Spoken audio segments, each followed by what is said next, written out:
Oxley, a cancer survivor, and who would now like to share us his stories as a caregiver. Ladies and gentlemen, please welcome survivor, caregiver, Mr. Dana Oxley. Come on up here. Thanks, Dana. Hello again. It's good to see all of you here, and this is the speech that I've really been looking forward to because it's so important. It's why we're here, and I want to first just tell you my story if you weren't here earlier.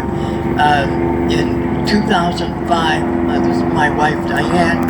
Our only grandchild became stricken with cancer, Joey. He was 7 years old. He fought valiantly for 2 years, and he did the best he could. And unfortunately, we lost him when he was 9, and we were with him when he passed, and it's enormously sad. But those years of being a caregiver, and Diane can tell you about it better than I could, because not long after we lost Joey, I found out that I had cancer while he was going through his battle. I just didn't know it. And that was throat cancer. Tonsil cancer. Who gets tonsil cancer? I didn't even know that was a thing. So I fought through that, had a feeding tube, had no food for 6 months, but with Diane's love and caregiving, she saw me through. That was Christmas of 10. The very next Christmas, I found out I had kidney cancer. And I asked my Primark, I said, is it this? Because I knew if it was this, and it decided to pack up and go camping, I was probably going to not make it. But it turned out to be something else. Again, with Diane's love and care, she saw me through, and I had learned to fly. My dad taught me to fly when I was a kid. I was 11 years old, and I've just been addicted to airplanes my whole life. But when I got so sick, I thought I'd never get back in a cockpit. And then a friend of mine convinced me to fly again. And he's the one that asked me if I would join him on a mission with an organization called Angel Flight West. All of you need to know about Angel Flight West. We provide free air transportation to anybody with a compelling human need. angelflightwest.org. If someone you love is having health problems or what have you, trying to escape an abusive relationship, go to the website and let us know. We will fly you wherever you need to be at no charge. You just have to be nutty enough to get in a little airplane with somebody like me at the controls. But flying for Angel Flight West, I've met people that have changed my life. And these are the patients. One in particular that I made a promise on social media to explain the story. His name was Richard Richard Payne. I'm going to say his name. He deserves it. Richard was at UCLA in California with stage 4 pancreatic cancer. It had metastasized into his liver and his pancreas, and he knew the score. He just wanted to pass it home. So we went and we picked him up and we flew him back to Las Vegas. And a couple of weeks after we got back, Richard got his wish. But while we were picking him up, while Mike was refueling the airplane, I was sitting and talking to Richard, and he didn't have much to say, which I got, considering where he was. And then somebody from Angel Flight walked by and said, Rich, Dana here has just come out of his second cancer. And Richard said, is that right? And I said, yes. Then he started talking to me, and he started telling me his story. And he mentioned that he knew that he didn't have much time left. And I said, well, how are you? He said, what do you mean, how am I? I'm dying. I said, yeah, I get that, but are you okay? And he kind of teared up, and he said, no, Dana, I'm not. I said, you want to talk about it? And he said, yeah. He said, I'm 61 years old. I know I don't have much time left, and I've got everything in my life straightened out and in order except for one thing, and I just don't know what I'm going to do. I said, you want to talk about that? And he said, yeah, Dana, I was a jerk. But he didn't say jerk. He referred to a particular part of the human anatomy that I won't go into. And I said, what do you mean you were one of those?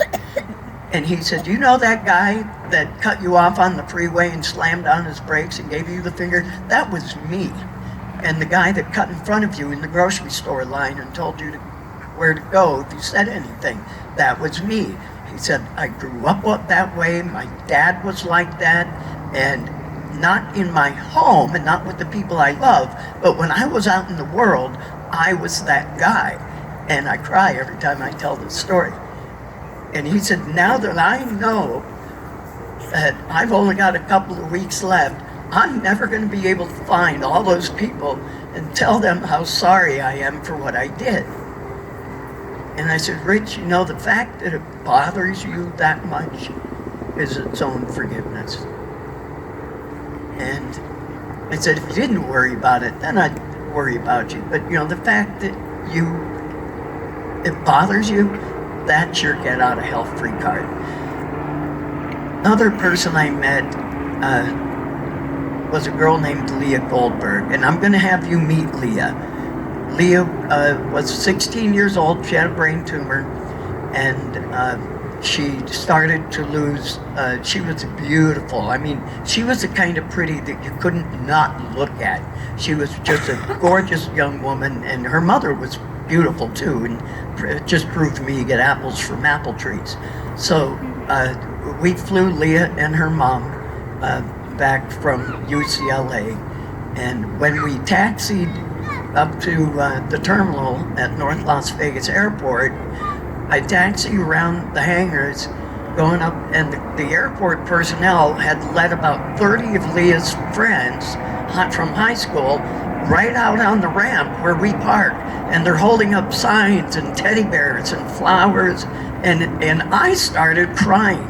And there's nothing more comforting in an aircraft than having your pilot in tears. So I gave Mike the airplane. I said, I can't see, you're gonna have to park. So, I'm gonna play a quick video. It's 1 minute and 55 seconds, but it's very, very important that you hear what she has to say. You can go ahead and cue that up. My name is Leah Goldberg. I live in Las Vegas. I was about 16. My hand, this hand that is no longer working, stopped, and I could hardly hold a pencil. We tried to wait, to see if the pain in my hand would go away. And then, my mom massaged my hand. She gave me medicine for it, but nothing really happened. And then all of a sudden I fell over. I had a brain tumor, and it was a GBM stage 4. And so we went to UMC. What Vegas doesn't have is the MRI scanner, but they said at UMC that they were just going to take threads to figure out where my tumor was. And then we took an ambulance and rode it all the way to UCLA. I had 6 weeks of radiation, chemo, which was not fun. We came back and everyone was all like, oh, Leah, we missed you, blah, blah, blah. And then they just stopped coming over, stopped texting. I just turned 18. Just don't let the cancer get to your head. Townsend for that program. I did an interview with Gabriella, Leah's mother, night before last over the phone, and we talked for about an hour. And because for me, we fly so many people that sometimes they blend together, and I want to make sure I got my facts straight.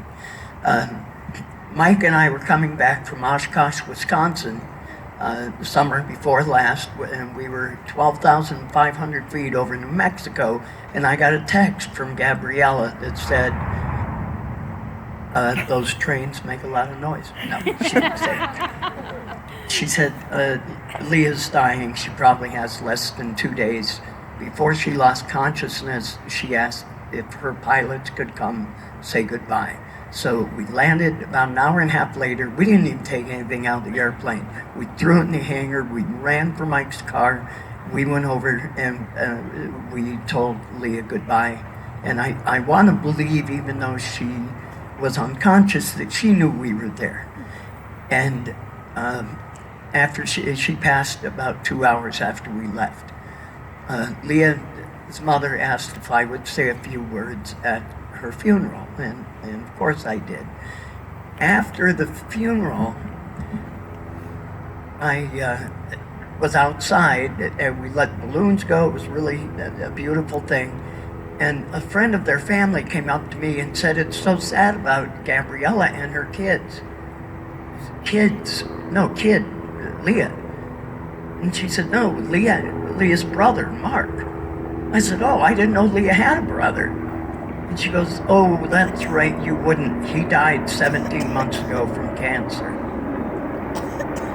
Leah's mom came here from Germany to make a better life for her children, and they were both taken from her in less than a year and a half.